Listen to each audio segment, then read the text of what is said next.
बिस्मिल्लाहिर्रहमानिर्रहीम। अस्सलामुअलैकुम students, this is Atif Ahmad, your physics teacher. प्यारे बच्चों, आज की इस वीडियो में हम डिस्कस करने जा रहे हैं जी एवेपोरेशन को। आज का हमारा टॉपिक एग्जाम के पॉइंट ऑफ व्यू से काफ़ी ज़्यादा इंपॉर्टेंट है, लेकिन बच्चों ये टॉपिक लॉन्ग के लिए इंपॉर्टेंट नहीं है। ठीक है, दिया जा सकता है बट लॉन्ग के लिए कुछ खास इंपॉर्टेंट नहीं है, लेकिन इस टॉपिक में से शार्ट क्वेश्चंस, कंसेप्चुअल क्वेश्चंस आपके एग्जाम में दिए जा सकते हैं। तो शार्ट और कंसेप्चुअल के लिए ये बहुत ज़्यादा इंपॉर्टेंट है। ठीक है बेटा, तो आपने इसे बहुत ही अच्छे तरीके से अंडरस्टैंड करना है। मैं आपको बिल्कुल सिंपल और आसान तरीके से समझाऊंगा, एक एक चीज की लॉजिक रीजन बताऊंगा ताकि आपके माइंड में कोई भी कंफ्यूजन बाकी ना रहे। ठीक है बेटा, और मैं आपको साथ साथ गाइड भी करता रहूंगा कि कहां से किस तरह का कंसेप्चुअल क्वेश्चन या शार्ट क्वेश्चन आपको एग्जाम में दिया जा सकता है। ठीक है, ओके। अब टॉपिक को स्टार्ट करने से पहले मैं आपको बता दूं बेटा कि यहाँ पे शुरू में मैं आपको इसका एक कंसेप्चुअल ओवरव्यू दूंगा, पूरी डिटेल में जाके एक एक चीज को एक्सप्लेन करूंगा। उसके बाद फिर मैं आऊंगा नोट्स के ऊपर। ठीक है, और नोट्स के अंदर मौजूद तमाम पॉइंट्स को वन बाय वन रीड करते हुए मैं आपको एक्सप्लेन करूंगा। ठीक है, ताकि आप अच्छे तरीके से इस टॉपिक को समझ भी सकें। ठीक है, और आप इससे आसानी से तैयार भी कर सकें, आपके नोट्स भी बन जाएं।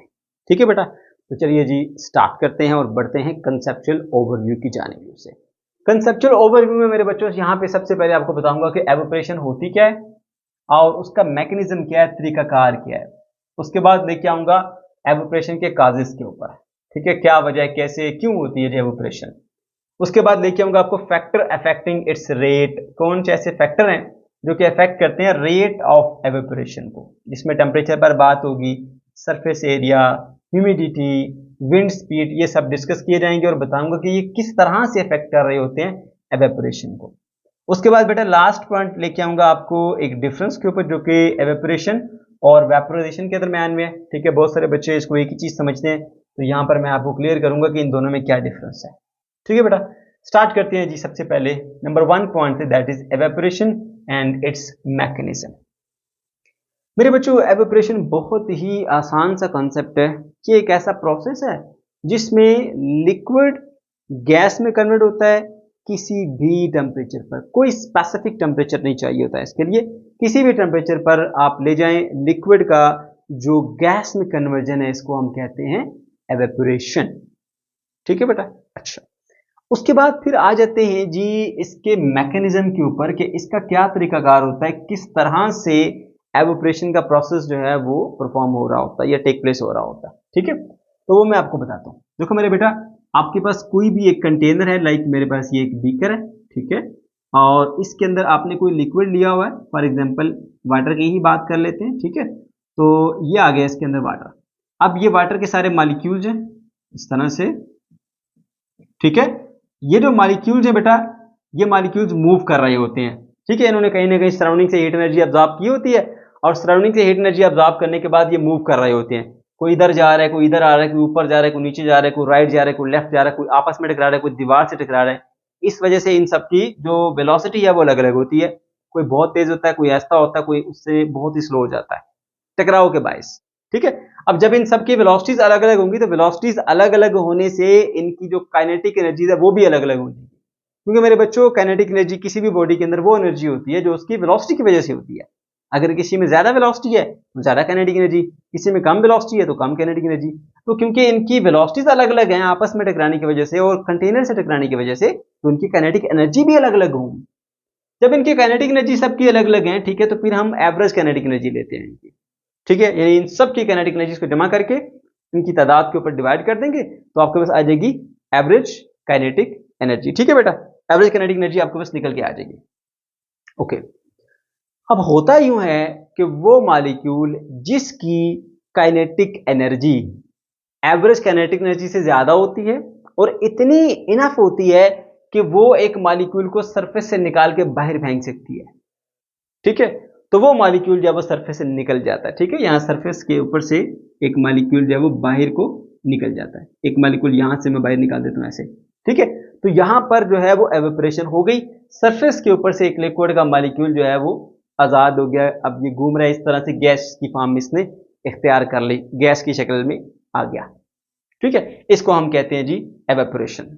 अब यकीनन आपके माइंड में क्वेश्चन आएगा कि सर ये सरफेस से मॉलिक्यूल बाहर क्यों गया है, उसका भी आंसर आपको बताता हूं।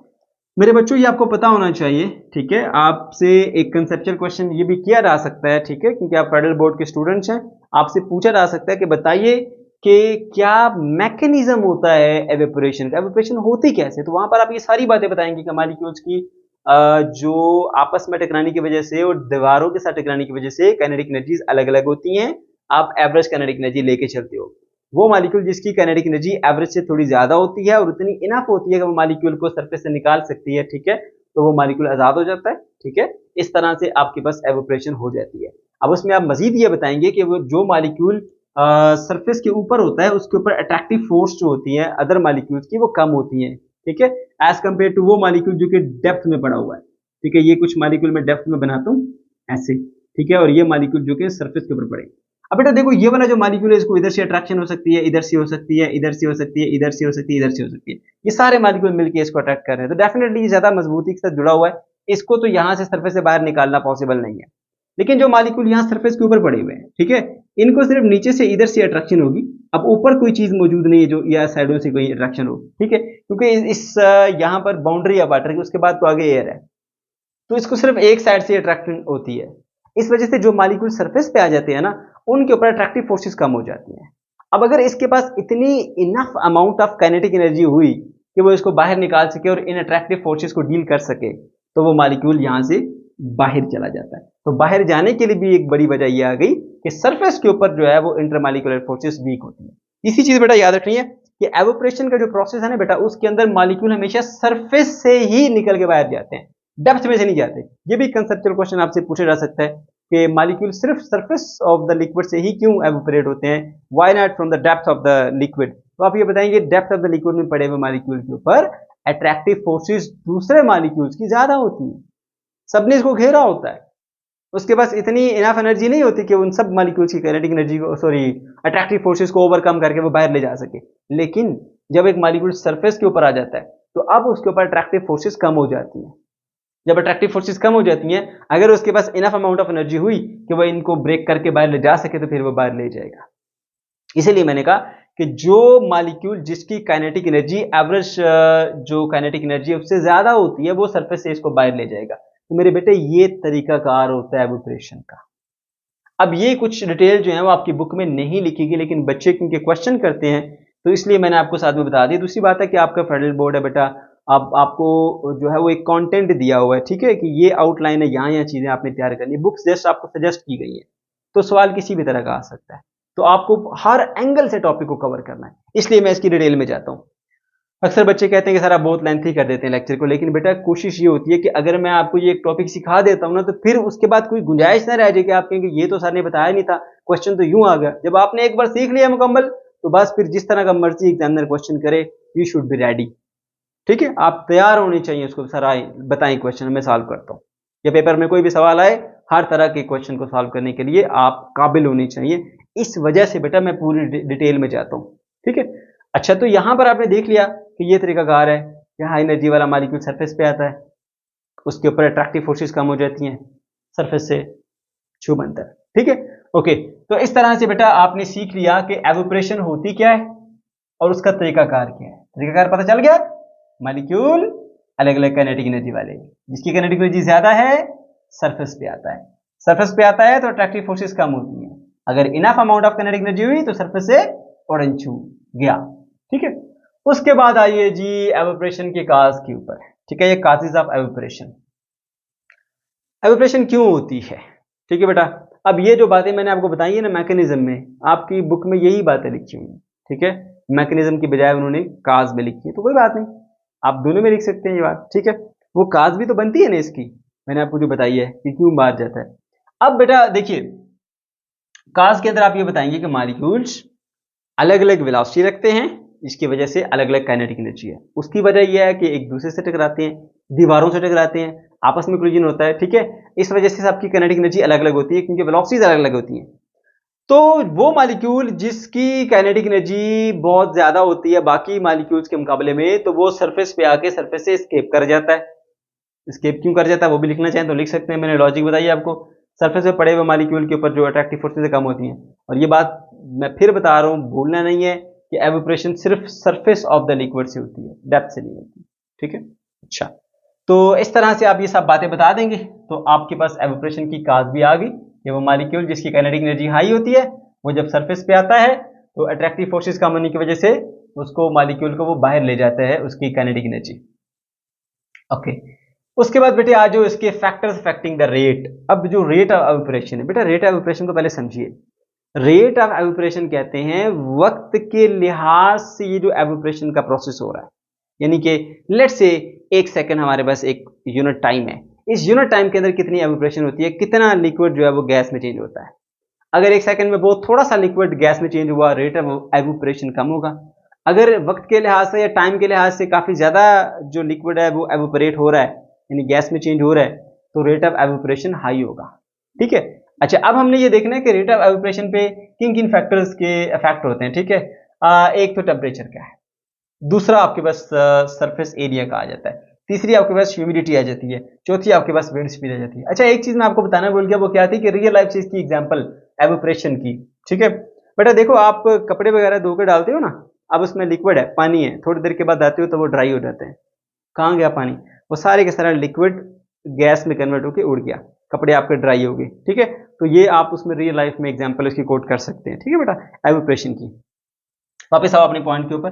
फैक्टर्स अफेक्टिंग में बेटा टेम्परेचर है, सरफेस एरिया है, ह्यूमिडिटी है और विंड है। ये 4 फैक्टर्स हैं जो कि रेट ऑफ एवोपरेशन को अफेक्ट करते हैं, यानी जो एवोपरेशन की स्पीड है ना उसको चेंज करते हैं, स्लो करते हैं या फास्ट करते हैं। ठीक है, अच्छा, तो वन बाय वन डिस्कस करते हैं। सबसे पहले आइए टेम्परेचर के ऊपर। अगर हम बात करें बेटा टेम्परेचर के ऊपर, ठीक है, तो टेम्परेचर में आपने याद रखना है कि अगर टेम्परेचर ज्यादा होगा तो जो रेट ऑफ एवोपरेशन है वो ज्यादा होगा। ठीक है, टेम्परेचर का और रेट ऑफ एवोपरेशन का आपस में जो ताल्लुक है बेटा वो डायरेक्ट रिलेशन है। ठीक है, rate of evaporation is proportional to क्या चीज? टेम्परेचर। ठीक है, अब प्रोपोर्शनैलिटी क्या है? दो चीजों के दरमियान ऐसा ताल्लुक है बेटा, सिंपली अगर कहूं तो एक चीज बढ़े तो दूसरी चीज भी बढ़ जाए, अगर एक कम हो तो दूसरी भी कम हो जाए। अब देखो, अगर टेम्परेचर का इसके साथ ताल्लुक देखा जाए, जो स्पीड ऑफ एवोपरेशन कह लीजिए या रेट ऑफ एवोपरेशन कह लीजिए, अक्सर बच्चे अच्छे से अंडरस्टैंड करते हैं जब हम स्पीड की बात करते हैं कि बड़ी तेजी से एवोपरेशन हो रही है तो रेट ऑफ एवोपरेशन हाई है, अगर ऐसा ऐसा एवोपरेशन हो रही है तो रेट ऑफ एवोपरेशन लो है। ठीक है, तो स्पीड से भी बच्चे इसको याद रखते हैं, लिखना नहीं है स्पीड, सिर्फ याद रखने के लिए। टेम्परेचर अगर हाई होगा तो रेट ऑफ एवोपरेशन भी हाई होगा। अच्छा, कैसे मान लीजिए हम इस चीज को, देखो गर्मियों में कपड़े डालते हैं धो के, सर्दियों में भी डालते हो। टेम्परेचर कब ज्यादा होता है? गर्मियों में। जब गर्मियों में टेम्परेचर ज्यादा होता है तो आप देखते हो कि थोड़ी ही देर के अंदर सारे का सारा लिक्विड जो है वो गैस में बदल जाता है, कपड़े जल्दी ड्राई हो जाते हैं। लेकिन अगर हम बात करें सर्दियों की, तो सर्दियों में आप कपड़े धोकर डालते हो, सुबह डालते हो, शाम तक अभी वे थोड़े थोड़े से गीले होते हैं। क्यों? टेम्परेचर कम है, रेट ऑफ एवोपरेशन कम है। तो याद रखना बेटा, अगर हाई टेम्परेचर होगा तो रेट ऑफ एवोपरेशन हाई होगा, लो टेम्परेचर पर रेट ऑफ एवोपरेशन लो होगा। ठीक है, तो ये आपने एक चीज याद रखनी है। एग्जाम्पल मैंने आपको कपड़ों की बताई है, सर्दियों के मौसम में और गर्मियों के मौसम में, वही आप दे सकते हैं। फिर आ जाओ बेटा सरफेस एरिया के ऊपर। अच्छा, अब जो सरफेस एरिया है ना, सरफेस एरिया, ठीक है, इसका क्या ताल्लुक है जी? Rate of evaporation is proportional to surface area. How? बड़ी आसान एग्जांपल है। मैं आपसे कहता हूं भाई, ये कपड़ा है, ठीक है, उसको पहले भिगो लो, फिर उसको ऐसे फैला के रखो, ठीक है, और टाइम नोट करो कितनी टाइम के अंदर वो ड्राई होता है। फिर क्या करो, उसी कपड़े को उठाओ, दोबारा भिगो दो, ऐसे गोल गोल फुटबॉल बना के रख दो ऐसे, और फिर चेक करो कि कितने टाइम के बाद वो मुकम्मल तौर पर खुश्क होता है। तो आप देखेंगे कि जिस कपड़े को आपने फैला के डाला था वो बहुत जल्दी जो है वो खुश्क हो जाएगा, वहां पर रेट ऑफ एवोपरेशन हाई होगा क्योंकि उसकी सरफेस ज्यादा है, सरफेस एरिया बढ़ गया। जहां पे आपने इसको गोल फुटबॉल बना के रखा उसमें पूरा दिन लग गया आपका, लेकिन कपड़ा अभी खुश्क नहीं हुआ। क्यों? क्योंकि सरफेस एरिया बहुत कम है। सरफेस एरिया कम होने की वजह से जो रेट ऑफ एवोपरेशन था, यानी जो एवोपरेशन की स्पीड थी, वो कम थी। इस वजह से हम ये कहते हैं बेटा कि रेट ऑफ एवोपरेशन का सरफेस एरिया के साथ एक डायरेक्ट रिलेशन है। ठीक है, यानी अगर एक चीज बढ़ेगी दूसरी चीज बढ़ जाएगी, सरफेस एरिया बढ़ेगा तो रेट ऑफ एवोपरेशन भी बढ़ जाएगा। ठीक है बेटा। अच्छा, उसके बाद फिर तीसरी चीज आती है ह्यूमिडिटी। बेटा ह्यूमिडिटी कहते हैं हवा में नमी का तनासुब, यानी हवा में नमी कितनी है, पानी की मिकदार कितनी मौजूद है जी एयर के अंदर। ठीक है, अब देखो पानी के अंदर, एयर के अंदर ना पानी की एक मखसूस मिकदार को आप रख सकते हो। ऐसा नहीं कि आपने वाटर बैग भर भर के उसमें रख दिए, जितना चाहो रख दो, नहीं, एक मखसूस मिकदार के अंदर वो अपने साथ मॉइस्चर लेके चल सकती है। ठीक है, अगर हवा में पहले से नमी मौजूद हो तो फिर वो ज्यादा वाटर को अपने साथ कैरी नहीं कर पाएगी। ठीक है, लेकिन अगर हवा खुश्क हो, ड्राई एयर है, ठीक है, तो उसके अंदर कैपेबिलिटी ज्यादा होती है कि वो ज्यादा से ज्यादा उसको एवोपरेट करा सकती है, कोई भी चीज जो गीली है उसमें से वाटर मॉलिक्यूल को निकाल के लेके जा सकती है। ठीक है, तो ये बेटा जो ह्यूमिडिटी है ये भी एक बड़ा फैक्टर है। नमी वाले मौसम में भी कपड़े जल्दी खुश्क नहीं होते, सही है। और अगर ऐसा हो जाए कि ड्राई एयर मिल जाए, खुश्क हवा मिल जाए, तो वो बड़े अच्छे से एवोपरेट करती है। ठीक है, इसलिए जो ह्यूमिडिटी है, जो नमी है मौसम के अंदर, वो भी इफेक्ट करती है। अगर नमी ज्यादा होगी तो रेट ऑफ एवोपरेशन कम होगा, अगर नमी कम होगी रेट ऑफ एवोपरेशन ज्यादा होगा। यानी इसका आपस में क्या है, इनवर्स रिलेशन है। यानी अगर मैं यहां पे लिखना चाहूं इसको, rate of evaporation is inversely में 1 बाय लिखते हैं, 1 डिवाइडेड बाय ये वाला फैक्टर आ जाएगा आपके पास, ह्यूमिडिटी।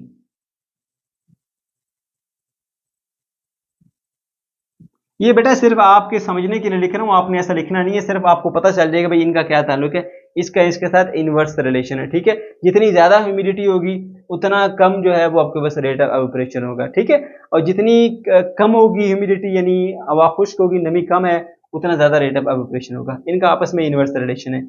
उसके बाद बेटे आ जाता है फिर विंड स्पीड, हवा की जो स्पीड है। हवा जब गीले कपड़े के पास से गुजरती है ना बेटा, आपने अक्सर देखा हो कपड़े को खुश्क करने के लिए हम इसको ऐसे ऐसे छांट रहे होते हैं, ठीक है, या उसको हवा में ऐसे फैला रहे होते हैं बार बार। क्यों? क्योंकि एयर जब उसके साथ मूव करके जाती है ना, ठीक है, टच होती है, तो साथ में वाटर के मॉलिक्यूल को भी ले जाती है। ठीक है, तो जैसे जैसे एयर कपड़े के साथ यूं जाती है, वैसे वैसे साथ साथ टच होकर वाटर मॉलिक्यूल को भी साथ अटैच कर लेती है। तो इस तरह से जब तेज हवा चलती है तो तेज हवा के अंदर भी जो कपड़े हैं बेटा वो जल्दी खुश्क हो जाते हैं, रेट ऑफ एवोपरेशन हाई हो जाता है, क्योंकि एयर जो है वो अपने साथ वाटर मॉलिक्यूल को कैरी करके ले जाती है, उसको वहां से सरफेस से रिमूव करके अपने साथ ले जाती है। ठीक है, ओके, तो जितनी ज्यादा तेज हवा चलेगी ना बेटा उतना ज्यादा आपके पास रेट ऑफ एवोपरेशन होगा। फिर आ जाइए लास्ट पॉइंट के ऊपर, that is evaporation and vaporisation. मेरे बच्चों यहाँ पे आपको सिर्फ बेसिक डिफरेंस बताऊंगा, उसके बाद जब मैं आपके नोट्स पर आऊंगा तो नोट्स के बाद लास्ट में बॉइलिंग और जो एवेपोरेशन है ना उनके दरम्यान में एक डिफरेंस है। वो असल में बॉइलिंग और एवेपोरेशन के दरम्यान डिफरेंस नहीं है, वो दरअसल एवेपोरेशन और वेपोराइजेशन के दरम्यान डिफरेंस है। उसको ऐसे ही लिख दिया गया, बॉइलिंग के दरम्यान डिफरेंस।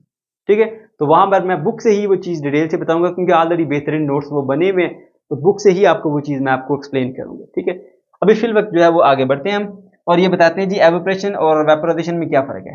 बेटा देखो, एवोपरेशन भी लिक्विड का गैस में चेंज होना है, वेपोराइजेशन भी लिक्विड का गैस में चेंज होना है। फर्क ये है कि जो वेपोराइजेशन होती है वो उस वक्त होती है जब कोई भी लिक्विड, या जो चलो लिक्विड की बात कर लेते हैं, लाइक वाटर है, वो अपने बॉइलिंग पॉइंट पर आ जाए। लाइक वाटर 100 डिग्री सेंटीग्रेड के ऊपर आके बॉयल होता है। जब वाटर अपने बॉइलिंग पॉइंट पर हो उस वक्त जो वो तेजी के साथ लिक्विड गैस में बदल रहा होता है बेटा, उसको हम कहते हैं वेपोराइजेशन। और अगर पानी ऐसे ही पड़ा हुआ रूम टेम्परेचर के ऊपर तब भी तो वो खुश्क हो रहा होता है ऐसे ऐसे। ठीक है, तो उस वक्त जो आपके पास क्या कहते हैं जी उसको, होता है ना आपके पास conversion from liquid to gas, उसको हम बोलते हैं एवेपोरेशन। एवेपोरेशन किसी भी टेम्परेचर पर हो सकती है, पॉसिबल है 30 डिग्री सेंटीग्रेड पे हो रही हो, 40, 50, 60, 70, 80, 90। ठीक है, ये जो बॉइलिंग पॉइंट होता है ना, एग्जैक्ट बॉइलिंग पॉइंट के ऊपर जो कन्वर्जन होती है एक लिक्विड की गैस के अंदर ना, उसको वेपोराइजेशन कहते हैं। तो अपने माइंड में अच्छे से सेव कर लो, वेपोराइजेशन जो है वो हमेशा किस पर होगी, बॉइलिंग पॉइंट के ऊपर जब कोई लिक्विड आएगा। एवोपरेशन वो होगी जो कि किसी भी टेम्परेचर के ऊपर हो सकती है दोनों एक ही तरह की, ये भी लिक्विड को गैस में चेंज करती है, वो भी लिक्विड को गैस के अंदर चेंज करती है। ठीक है बेटा, तो अभी आपने ये कुछ इंपॉर्टेंट पॉइंट कंसेप्ट के हवाले से सीख लिए। अब हम बढ़ते हैं जी नोट्स की जानिब, और नोट्स के अंदर मौजूद एक एक पॉइंट को मैं आपको डिटेल के साथ एक्सप्लेन करता हूं। तो प्यारे बच्चों, ये था कंसेप्चुअल ओवरव्यू। ठीक है, अब हम बढ़ते हैं जी नोट्स की जानिब। तो यहाँ पे सबसे पहले आपने इसे डिफाइन करना है। तो अपने नोट्स में बेटा हेडिंग लगाइए, नंबर 1 पॉइंट डेफिनेशन, और जो कंसेप्ट आपको सिखाया गया था उसी को आपने डेफिनेशन के अंदर यहाँ पे लिखना है। Evaporation is the process by which liquid changes into gas, ठीक है, एट एनी टेम्परेचर। यही दो बातें मैंने आपको बताई थी ना कि यहाँ पे क्या होता है, जो लिक्विड होता है वो गैस में चेंज होता है, सही है, और ये प्रोसेस किसी भी टेम्परेचर पे हो रहा होता है, ठीक है। फिर आपने हेडिंग देनी है एग्जाम्पल की, और एग्जाम्पल बताएंगे। इसमें बड़ी मशहूर एग्जाम्पल है, कपड़े आपने धो के डाले एक तार के ऊपर, ठीक है, तो आप 2 घंटे के बाद 3 घंटे के बाद देखते हैं वो खुश्क हो जाते हैं, उनके अंदर मौजूद जो वाटर था ना बेटा वो एवोपरेट हो गया, वो उड़ गया, ठीक है, गैस बनकर। तो हम इसकी एग्जाम्पल दे सकते हैं कि ये एवोपरेशन के थ्रू कपड़े जो है वो ड्राई हुए हैं। उसके बाद बेटा नेक्स्ट पॉइंट फिर आपने बताना है काज, के क्या वजह है, क्यों एवोपरेशन होती है। वो भी मैंने आपको कंसेप्चुअल ओवरव्यू में डिटेल के साथ समझाया है। यहाँ पे वही बातें आपने लिखनी है, मैं 1 बाय 1 बताता हूँ, ठीक है, रीड करता हूँ फिर आपको एक्सप्लेन भी कर देता हूँ दोबारा से, ताकि आपकी ये चीजें रिवाइज हो जाएं। Molecules of liquid have different kinetic energy due to collision with each other and with the walls of the container। यही सबसे पहली बात आपको बताई थी कि मॉलिक्यूल्स आपस में टकराते हैं, वेलोसिटीज अलग अलग होती हैं, वेलोसिटीज अलग अलग होती हैं तो इसकी वजह से उसकी काइनेटिक एनर्जीज भी अलग अलग होती हैं, ठीक है। किसी की ज्यादा काइनेटिक एनर्जी होगी, किसी की कम होगी, तो हम ओवरऑल एवरेज ले रहे होते हैं, ठीक। High energy molecules near the surface of the liquid escape from the surface in the form of vapours and evaporation take place. अब जो बातें आपको मैंने बताई थी यहाँ पे थोड़ा शॉर्ट करके लिखी हुई है, मैंने आपको ज्यादा एलिब्रेट करके बताई थी कि होता यूं है कि भाई लिक्विड के अंदर वो मॉलिक्यूल जिनकी काइनेटिक एनर्जी ज्यादा है, ठीक है, वो जब आते हैं सरफेस के ऊपर, ठीक है, तो जब सरफेस के ऊपर आते हैं तो सरफेस के ऊपर आने से एक काम ये होता है कि जो अट्रैक्टिव फोर्सेज होती हैं वो कम हो जाती है। अब ये पॉइंट आपकी बुक में नहीं लिखे हुए, लेकिन आपके माइंड को सेटिस्फाई करने के लिए मैंने वो तमाम चीजें बताई थी, ताकि आप ये सोचें अगर कि ऐसा क्या हुआ सरफेस पे आके कि यहाँ से मॉलिक्यूल एस्केप कर गया, ठीक है। तो जब वो लिक्विड की डेप्थ में था तो इंटरमॉलिक्यूलर फोर्सेस ने उसको जकड़ा हुआ था, लेकिन जब वो सरफेस पे आया है तो इंटरमॉलिक्यूलर फोर्सेस कम होगी। अगर उसके पास इनफ काइनेटिक एनर्जी है कि वो उनको ब्रेक करके या उनको हटा के वो बाहर निकल सकता है तो फिर वो निकल जाएगा, ठीक है बेटा। तो इसी तरह से क्या आपको बताया गया कि मॉलिक्यूल्स की अलग अलग काइनेटिक एनर्जी होती है, जिसकी ज्यादा काइनेटिक एनर्जी होती है वो सरफेस पे आके सरफेस से बाहर चला जाता है, तो हम कहते हैं जी वो क्या हो गया, जो लिक्विड है वो एवोपरेट हो गया, गैस की शक्ल इख्तियार कर गया, दिस इज एवोपरेशन। फिर उसके बाद नेक्स्ट जो हेडिंग है बेटा वो है जी बड़ा ही इंपॉर्टेंट पॉइंट आपको बताया था कि हाउ एवोपरेशन का कूलिंग, किस तरह से कूलिंग का बायस बनती है। तो मैंने आपको जो कंसेप्चुअल ओवरव्यू में सिखाया था वही बातें आप यहाँ पे लिखेंगे बेटा कि जो हाई एनर्जी वाले मॉलिक्यूल्स होते हैं, ठीक है, वो सरफेस से जब एस्केप कर जाते हैं तो पीछे बच जाने वाले जो मॉलिक्यूल्स हैं उनकी एवरेज काइनेटिक एनर्जी अगर आप निकालेंगे तो वो लो हो जाती है, पहले के मुकाबले में लो। मैंने आपको वो सारे का सारा कैलकुलेट करके बताया था कि जब हाई एनर्जी वाला एक निकला तो पीछे एवरेज क्या होगी, फिर हाई एनर्जी वाला एक और निकला तो फिर क्या एवरेज होगी। तो जैसे जैसे हाई एनर्जी वाले मॉलिक्यूल निकलते रहते हैं, ठीक है, वैसे वैसे जो एवरेज काइनेटिक एनर्जी होती है वो कम होती रहती है, ठीक है बेटा। तो जब एवरेज काइनेटिक एनर्जी कम होती है ना तो एवरेज काइनेटिक एनर्जी जो है वो रिलेटेड होती है टेम्परेचर के साथ। जब एक सब्सटेंस की एवरेज काइनेटिक एनर्जी कम हो जाती है तो उसका टेम्परेचर कम हो जाता है, जब एवरेज काइनेटिक एनर्जी बढ़ जाती है तो उसका टेम्परेचर भी बढ़ जाता है। तो ये बातें आप आपने लिखी हैं। पहले आप ये बताएंगे कि क्या ताल्लुक है जी टेम्परेचर का और एवरेज काइनेटिक एनर्जी का, ताकि उसके बाद फिर आपकी उसकी वजाहत में जाए। Temperature of the substance is related to the average kinetic energy of the substance, ठीक है। टेम्परेचर का ताल्लुक किसके साथ है, average kinetic energy. Average kinetic energy of molecule बढ़ेगी टेम्परेचर बढ़ेगा, कम होगी तो टेम्परेचर भी कम हो जाएगा। When high kinetic energy molecules escape from the surface of the liquid, average kinetic energy of the substance decreases. बताया आपको, कैलकुलेट करके भी बताया था, ठीक है। Decrease in average kinetic energy cause decrease in temperature. जब टेम्परेचर में डिक्रीज आ जाएगा तो मतलब क्या हुआ, ठंडक। ठंडक क्या होती है, ठंडक ये होता है कि किसी बॉडी से हीट को निकाल दो, बाहर निकाल दो, जब तक हीट उसके अंदर रहेगी वो गर्म रहेगी, जब उसमें से हीट निकल जाएगी तो वो ठंडी हो जाएगी। आपने कोई भी चीज गर्म की है उसको सराउंडिंग में रख दो, थोड़ी देर के बाद ठंडी हो जाती है ना। क्यों ठंडी होती है, क्योंकि उसके अंदर मौजूद जो हीट कंटेंट था वो निकलता जा रहा है, सराउंडिंग में जाता जा रहा है, ठीक है। थोड़ी देर के बाद आप देखेंगे कि वो गर्म नहीं रही बल्कि उसका टेम्परेचर काफी नीचे आगे ठंडी होगी वो, ठीक है। ओके, तो यहां पर भी ऐसा ही हुआ कि जो बेसिकली मॉलिक्यूल था हाई काइनेटिक एनर्जी वाला, वो जब बाहर निकलता है तो वो एक तरह की अपने साथ हीट एनर्जी को भी लेके जा रहा होता है, क्योंकि उसकी हाई काइनेटिक एनर्जी होती ही इस वजह से है कि उसने हीट को ऑब्जॉर्व किया हुआ होता है। जब उसने ज्यादा हीट को ऑब्जॉर्व किया होता है काइनेटिक एनर्जी बढ़ जाती है, काइनेटिक एनर्जी बढ़ के जब वो बाहर निकल जाएगा तो अपने साथ ही हीट को भी ले जाता है।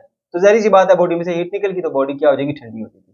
तो decrease in average kinetic energy cause decrease in temperature. Decrease in temperature आएगा तो ठंडक बन जाएगी। अब एग्जांपल देनी जाए इसकी, तो जो मैंने कंसेप्चुअल भी बताया था आपको कि अक्सर अगर पसीना आया होता है, जैसे अब देखिए मुझे इस वक्त पसीना आया हुआ है, अगर मैं पंखे के सामने खड़ा हो जाऊंगा, ठीक है, तो मुझे बहुत ज्यादा ठंडक महसूस होगी। आप खुद भी इसको ट्राई कीजिए, थोड़ी देर के लिए कहीं ऐसे किसी एक्टिविटी में लग जाइए जिसमें आपको पसीना आ जाए और आपको हवा शवा ना लग रही हो। उसके बाद क्या करो, जब पसीने से आप शराबूर हैं, पंखे के सामने चले जाएं और जैसे ही आप पंखे के सामने, जैसे बच्चे ऐसे हाथ फैला के खड़े हो जाते हैं ना, ऐसे खड़े हो जाइए, ठीक है। तो आपको फील होगा कि आपकी बॉडी में जो है ना एक ठंडक का एहसास है, ठीक है। और ये क्यों हो रहा होता है? ये बेसिकली एवेपोरेशन की वजह से हो रहा होता है कि वो मॉलिक्यूल जिनकी काइनेटिक एनर्जी ज़्यादा थी, उन्होंने हीट अब्सॉर्ब की हुई है, ठीक है, तो वो क्या करेंगे, सरफेस से एस्केप करेंगे। जब वो सरफेस से एस्केप करेंगे तो पीछे बच जाने वाले मॉलिक्यूल की एवरेज काइनेटिक एनर्जी लो हो जाएगी। जब एवरेज काइनेटिक एनर्जी लो होगी तो टेम्परेचर लो होगा, ठीक है। टेम्परेचर लो होगा तो आपकी बॉडी जो है वो ठंडक फील करेगी। और दूसरे अंदाज में मैंने आपको ये बताया कि बेटा जब हाई एनर्जी वाला मॉलिक्यूल निकल के जा रहा है ना, तो उसके पास हाई एनर्जी होती है इस वजह से कि उसने हीट एनर्जी को एब्जॉर्ब किया हुआ होता है। अब जब उसको लेके निकल जाता है तो साथ ही हीट भी निकल जाती है। बॉडी से हीट निकल गई तो क्या होगा, ठंडक। तो दोनों एंगल से बता दिया आपको, ठीक है बेटा।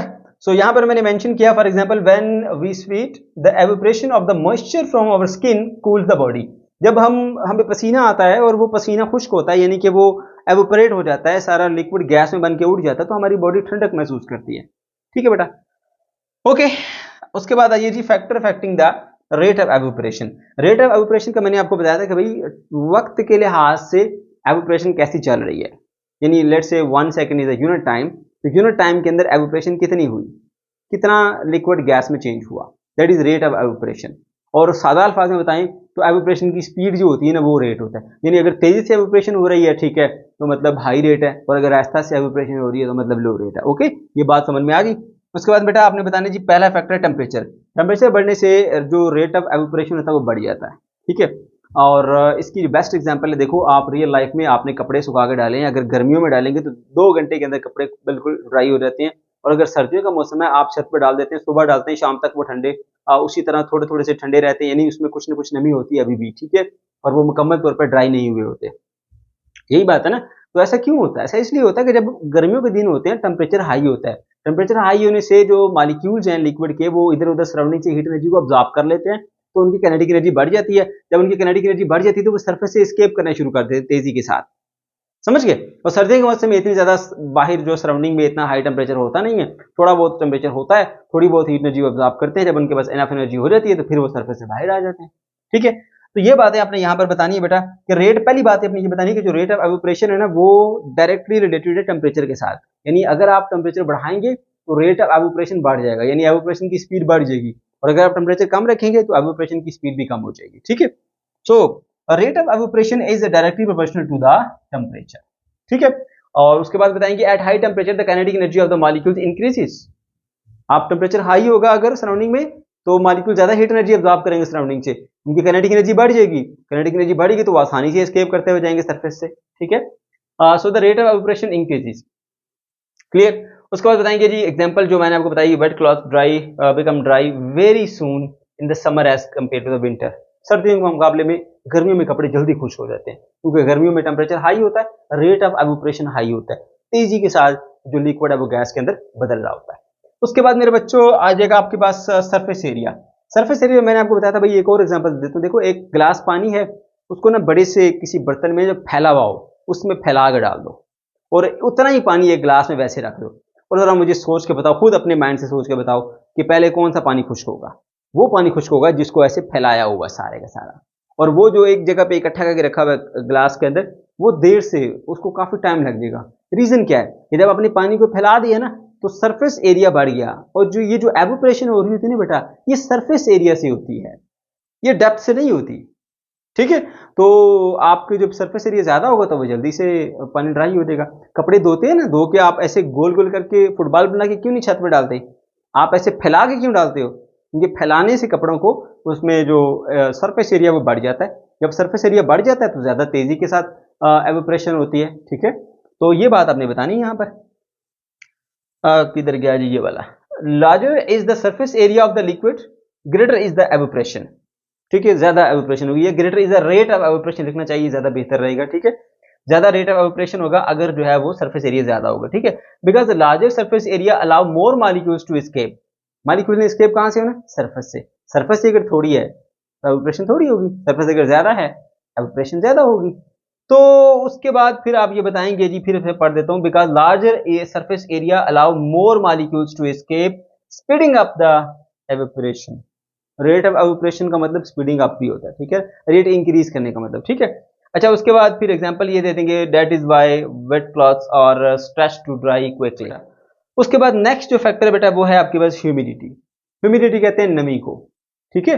अच्छा, अब हवा के अंदर ना जो नमी का तनासब है, अगर वो कम रखा जाए या कम हो, यानी आप यूं कह लीजिए कि खुश्क हवा है, ड्राई एयर है, ठीक है, तो ड्राई एयर के अंदर ये काबिलियत होती है कि वो अपने साथ वाटर के मॉलिक्यूल्स को कैरी करके लेके जा सकती है, ठीक है। तो जब वो लिक्विड के सरफेस के पास से गुजरती है तो अपने साथ लिक्विड के मॉलिक्यूल को भी ले जाती है, ठीक है। तो लिक्विड के मॉलिक्यूल को जो साथ से वो ले जाती है, तो इस तरह से क्या हुआ, लिक्विड गैस में कन्वर्ट हो गया, एवोपरेशन का प्रोसेस यहाँ पर हो गया। लेकिन याद रहे कि अगर एयर ड्राई ना हो, उसके अंदर पहले से नमी मौजूद हो, तो फिर जो है वो एवोपरेशन अच्छे तरीके से नहीं कर पाएगी, यानी वाटर के मॉलिक्यूल को मजीद अपने साथ कैरी नहीं कर पाएगी। इसकी मिसाल आप यूं लीजिए, जैसे आपके पास एक बैग है और आपने कुछ सामान कैरी करके लेके जाना है, बस वो बैग ही आपके पास है, इसके अलावा आप और सामान किसी चीज में ले जा नहीं सकते। अगर आपका बैग खाली है तो फिर आप उसके अंदर सामान भर के कैरी करके ले जाएंगे, लेकिन अगर आप जो पीछे से बैग लेके आ रहे हैं उस बैग के अंदर पहले से सामान मौजूद हो, तो फिर आप मजीद उसके अंदर सामान रख नहीं सकते, फिर आपको ऐसे ही आगे चलना पड़ेगा। इसी तरह से मेरे बच्चों, यहाँ पर अगर हवा के अंदर जो नमी का तनासब है वो कम होगा, ड्राई एयर होगी, उसमें वाटर कंटेंट मौजूद नहीं है, तो समझो बैग खाली है, तो अपने साथ वो वाटर को कुछ ना कुछ मिला लेता है, कुछ हिस्सा वाटर का, और एयर आगे चली जाती है, और इस तरह से आपके पास हवा के अंदर नमी आ जाती है, ठीक है। अच्छा, लेकिन ये आपके पास जो एबिलिटी है ना, जो उसको एवोपरेट करने की, वो ड्राई एयर के पास ज्यादा होती है, क्योंकि वो ज्यादा आसानी से वाटर के मॉलिक्यूल को निकाल के अपने साथ मिला सकती है। लेकिन अगर हवा के अंदर नमी ज्यादा हो, नमी का तनासुब ज्यादा हो, ठीक है, उस केस में फिर क्या होता है, यूं समझ लीजिए कि आपका बैग पहले से भरा हुआ है, अब आप मजीद चीजें उसके अंदर डाल नहीं सकते, ठीक है। तो नमी वाली एयर जब आएगी लिक्विड के पास से, तो वो लिक्विड के मॉलिक्यूल को मजीद अपने साथ मिला नहीं पाएगी, क्योंकि ऑलरेडी उसने जितने अपने साथ कैरी करने थे वो काफी हद तक कैरी कर चुकी है, थोड़ा बहुत उसको ले भी लेगी, बहुत ज्यादा नहीं होगी, ठीक है। तो इसलिए याद रखो कि जो ड्राई एयर है उसके अंदर एबिलिटी ज्यादा होती है कि अपने साथ वाटर मॉलिक्यूल को कैरी कर सकती है, इसलिए वो अच्छे से एवोपरेशन करती है, ठीक है। लेकिन जो मॉइस्चर वाली एयर है वो अच्छे तरीके से एवोपरेशन नहीं करती, ठीक है। इसकी एग्जांपल में हम बात करेंगे, ये जो रूम एयर कूलर होता है ना, रूम एयर कूलर में क्या होता है, देखो रूम एयर कूलर बेसिकली काम कर रहा होता है कि वो हवा को ठंडा करके आपको दे। और हवा को ठंडा उसने कैसे करना होता है, हवा को ठंडा करना था बेटा उसने एवोपरेशन की कूलिंग से, एवोपरेशन के प्रोसेस में जो कूलिंग होती है ना, उसके थ्रू उसने ठंडी हवा आपको देनी होती है, समझ गए। अच्छा, अब उसकी जो जालियां होती हैं चारों तरफ, ठीक है, उसके अंदर पानी जा रहा होता है, एयर को वो खींचता है साइडों से, सराउंडिंग से सक करता है, उसमें से गुजार के आपकी तरफ फेंक रहा होता है, अब उसमें से एयर पास करके जाती है। अगर जो एयर है वो मुकम्मल तौर पर ड्राई होगी, ठीक है, अच्छा, तो फिर जो है वो यहाँ पे उसके अंदर ज्यादा एबिलिटी है कि वो जो है अपने साथ वाटर मॉलिक्यूल को ले जाए, यानी यहाँ पे एवोपरेशन हो जाएगी और एवोपरेशन से कूलिंग बनेगी और आपको ठंडक की एहसास होगा, आपको सही ठंडी हवा लगेगी। लेकिन अगर ऐसा हो कि हवा में पहले से नमी मौजूद है, ठीक है, तो वो मजीद वाटर के जो कंटेंट है अपने साथ कैरी नहीं कर पाएगी, ठीक है, वो इसी तरह गुजर के आगे आ जाएगी, एवोपरेशन नहीं करेगी। जब एवोपरेशन नहीं करेगी तो ठंडक नहीं होगी। इसलिए जून का महीना होता है, इस महीने के अंदर सख्त गर्मी होती है, खुश्क हवा चल रही होती है, तो बड़े अच्छे से कूलर आपके काम करते हैं, ठंडी हवा दे रहे होते हैं। लेकिन ये जो अगस्त का महीना है, जो नमी वाला महीना है, इस महीने के अंदर एवोपरेशन कम हो जाती है, एवोपरेशन कम होने की वजह से फिर हमारे पास जो यहाँ पे ठंडक है वो भी कम हो जाती है, ठीक है। और एवोपरेशन कम होने की वजह क्या है कि एयर के अंदर पहले से एक नमी मौजूद है, एक मॉइस्चर मौजूद है, मजीद वो फिर अपने साथ कैरी नहीं कर सकती, तो एवोपरेशन का प्रोसेस नहीं हो पाता अच्छे तरीके से, ठीक है बेटा। ओके, उम्मीद है आपको ये पॉइंट समझ में आ गया होगा। अब हम बढ़ते हैं जी विंड स्पीड की तरफ। मेरे बच्चों, ये जो हवा की स्पीड है ना, ये भी बहुत असरअंदाज होती है जी इसके ऊपर कि किस तरह से एवोपरेशन होगी, ठीक है। होता यूं है कि ये लेट सपोज लिक्विड की एक सरफेस है, उसके ऊपर ये एयर चल रही है, ठीक है। जब ये एयर यूं चलती है ना ऐसे, ठीक है, तो अपने साथ जो है ये कुछ वाटर के मॉलिक्यूल्स को कैरी कर लेती है। अब ये मॉइस्चर वाली एयर बन गई, सही है। अब पीछे से ड्राई एयर आती है, वो इसको आगे धकेल देती है और उसको रिप्लेस कर देती है ड्राई एयर के साथ। मॉइस्चर वाली एयर किससे रिप्लेस होगी, ड्राई एयर के साथ, ठीक है। फिर उसके अंदर वाटर के जो मॉलिक्यूल है वो आना शुरू हो जाते हैं, फिर नीचे से पीछे जो मजीद एयर आई उसने मॉइस्चर वाली एयर को आगे भेज दिया और पीछे से मजीद जो है वो आ गई दूसरी वाली एयर। तो इस तरह से क्या होता है, लिक्विड की सरफेस के पास जो एयर है वो रिप्लेस होती रहती है ड्राई एयर के साथ। वो मॉइस्चर वाली एयर थी और रिप्लेस हो रही है ड्राई वाली एयर के साथ। तो इस तरह से वाटर के मालिक्यूल बीच में से निकलते रहते हैं और उस हवा में शामिल होते रहते हैं, तो लिक्विड आहिस्ता आहिस्ता आहिस्ता ऐसा एवोपरेट होता रहता है। आपने अक्सर इस चीज को फील भी किया होगा कि अगर एक कपड़े को आपने जल्दी खुश्क करना होता है तो आप क्या करते हो, उसको पकड़ के ऐसे ऐसे हवा के अंदर मूव करते हो इस तरह से, ताकि उसमें से हवा पास करे, और हवा जब उसमें से पास करेगी तो अपने साथ वाटर के मालिक्यूल्स को भी कैरी करके जबरदस्ती लेके चली जाएगी। जैसे कोई चीज छीन नहीं ली जाती, इस तरह से जब हवा चलती है ना तो वाटर की सरफेस के साथ टच होकर ना कुछ वाटर के मालिक्यूल को साथ ही ले जाती है। तो इस तरह से भी एवोपरेशन होती है। ओके, तो इसके अंदर भी आप लिखेंगे जी increase wind speed, rate of evaporation will increase. ठीक है, आप विंड स्पीड को बढ़ाओ, हवा तेज करो, जो रेट ऑफ एवोपरेशन है वो बढ़ जाएगा। ठीक है, यानी एवोपरेशन की स्पीड बढ़ जाएगी। फिर आप बताएंगे wind blows away the humid air near the surface of the liquid and replace it with dry air. जो बात आपको बताई है, नमी भरी एयर को आगे ले जाती है हवा, उसकी जगह पर रिप्लेस कर देती है ड्राई एयर को। ठीक है, this speed of the rate of evaporation, जिसकी वजह से रेट ऑफ एवोपरेशन बढ़ता है। इसलिए हवा अगर तेज चलेगी तो हवा के तेज चलने से जो रेट ऑफ एवोपरेशन है वो बढ़ जाएगा। ठीक है, और मिसाल मैंने आपको दी है कि अगर हवा चल रही होगी तो कपड़े जल्दी खुश्क होंगे, हवा नहीं चल रही होगी तो बेशक एक जितना टेम्परेचर रहे फिर भी कपड़े थोड़ी सी ज्यादा देर के अंदर खुश्क होंगे। So wet clothes dry up more quickly in the windy day as compare to the calm day. यानी एक तेज हवा वाला दिन है और एक बड़ा पुरसकून दिन है, कोई हवा शवा तेज आंधी शंधी नहीं चल रही, दोनों में अगर टेम्परेचर सेम भी रखा जाए, बाकी कंडीशन सेम भी रखी जाए, सिर्फ अगर एक को काम और एक को विंडी डे लिया जाए, तो जो हवा तेज चलने वाला दिन है यानी विंडी डे है, उसके अंदर कपड़े जल्दी से खुश्क हो जाते हैं। ठीक है मेरे बेटो, तो ये था हमारा आज का टॉपिक। अगर आपको कोई कंफ्यूजन है या किसी किस्म की कोई प्रॉब्लम है तो कमेंट सेक्शन के अंदर आप जरूर पूछ सकते हैं। वीडियो अच्छी लगी तो लाजमी से लाइक कीजिएगा, अपने दोस्तों के साथ शेयर कीजिएगा, और अगर हमारे चैनल को अभी तक सब्सक्राइब नहीं किया तो इसको लाजमी से सब्सक्राइब कर लीजिए। अल्लाह हाफिज़।